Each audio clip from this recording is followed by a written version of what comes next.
1938 সালের 26শে সেপ্টেম্বর একজন মানুষ, একটা সিদ্ধান্ত, আর পুরো পৃথিবীর ভাগ্য তার হাতে। লেফটেন্যান্ট কর্নেল স্তানিস্লাভ পেত্রো হঠাৎ তার সামনের স্ক্রিনে দেখতে পেলেন আমেরিকা থেকে 5টা পারমাণবিক ক্ষেপণাস্ত্র আসছে। সে সময় প্রোটোকল অনুযায়ী তার কাজ ছিল একটাই, তৎক্ষণাৎ পাল্টা আক্রমণের জন্য ঊর্ধ্বরত কর্মকর্তাদের সতর্ক করা। কিন্তু তিনি থামলেন, আর প্রোটোকল অনুযায়ী না, নিজের মনের থেকে সিদ্ধান্ত নিলেন। তার মন বলছিল এটা ভুল, আমেরিকা কেন মাত্র 5টা মিসাইল পাঠাবে। তিনি বিশ্বাস করলেন নিজের ইনস্টিংক্টকে, তাই তিনি ঊর্ধ্বরত কর্মকর্তাদের কিছুই জানালেন না। এবং তিনি সঠিক ছিলেন, এটা ছিল স্যাটেলাইট ত্রুটি, কোনো মিসাইল আক্রমণ না।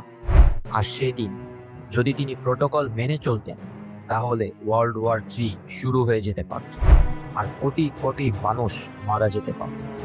কিন্তু সৌভাগ্যবশত একজন মানুষের একটি ঠান্ডা মাথার সিদ্ধান্ত পুরো পৃথিবীকে বাঁচালো।